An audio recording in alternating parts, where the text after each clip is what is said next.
Mercredi, des idées en goguette. Marché ouvert, des idées en vrac. Émission sur Alliance 92, tous les mercredis à 6h45. Rediffusion le même jour à 17h30. Fiducia supplicans, et si on parlait ouvertement? Trop sensible pour être abordé ouvertement et trop important pour qu'on le laisse passer. Eh bien, sujet ici, des idées en goguette. Et voilà, le sujet sur l'homosexualité divise. La dernière évolution de position en la matière constitue, en tout cas, un pavé dans la mare des catholiques et des chrétiens en général. Le Vatican autorise la bénédiction des couples de même sexe. C'est le titre d'une grande partie des journaux à travers le monde. Hier, et pour cause, en début de semaine, le pape avait alors acté la possibilité pour les couples homosexuels de recevoir une bénédiction de l'Église catholique à travers la déclaration dite Fiducia supplicans. La déclaration reste pourtant ferme sur l'opposition de l'Église au mariage pour les homosexuels. Il s'agit d'un texte émanant du dicaster pour la doctrine de la foi qui autorise, sans condition, la bénédiction des couples en situation irrégulière, dont les divorces remariés et les couples homosexuels. Les deux points ont été vite masqués par le troisième, car celui-ci fait partie des plus délicats au sein de l'opinion publique catholique, mais pas que pour eux. Apparemment, à en croire les réactions ici et ailleurs, le sujet est, comme on le dit, universellement complexe.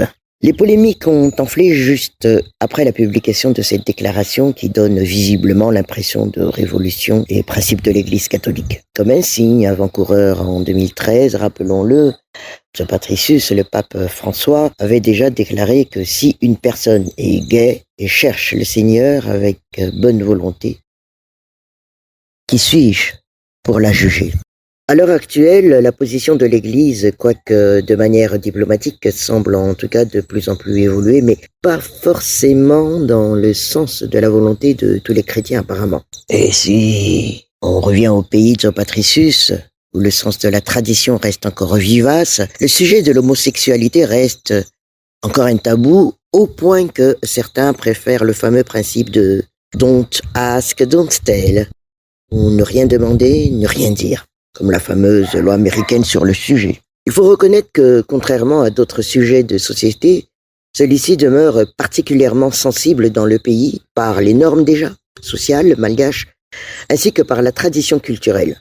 Et des pays ont d'ailleurs choisi carrément d'adopter des lois bannissant cette pratique, tandis que, dans d'autres, on peut même se pavaner dans la rue en montrant ostensiblement son orientation affective et sexuelle.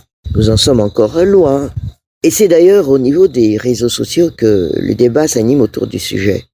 Certains estiment que la position de l'Église est mal interprétée, tandis que d'autres, farouches, opposants apparemment, torpillent déjà la religion, au point qu'un haut responsable de l'Écart a choisi de sortir de leur mutismière, pour apporter alors des explications sur cette déclaration et de tempérer le sujet. Quoi qu'il en soit, Saint Patricius, ce sujet ne laisse visiblement personne insensible, entre les athées et les chrétiens ou les autres religions, entre parents et enfants, ou tout simplement entre les pourfendeurs et les partisans.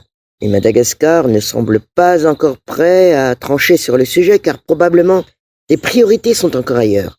Toujours est-il qu'il n'y a pas de mal à mettre certains sujets comme celui-ci sur la table afin d'en discuter directement à travers les organisations de la société civile d'abord, et après au niveau du Parlement.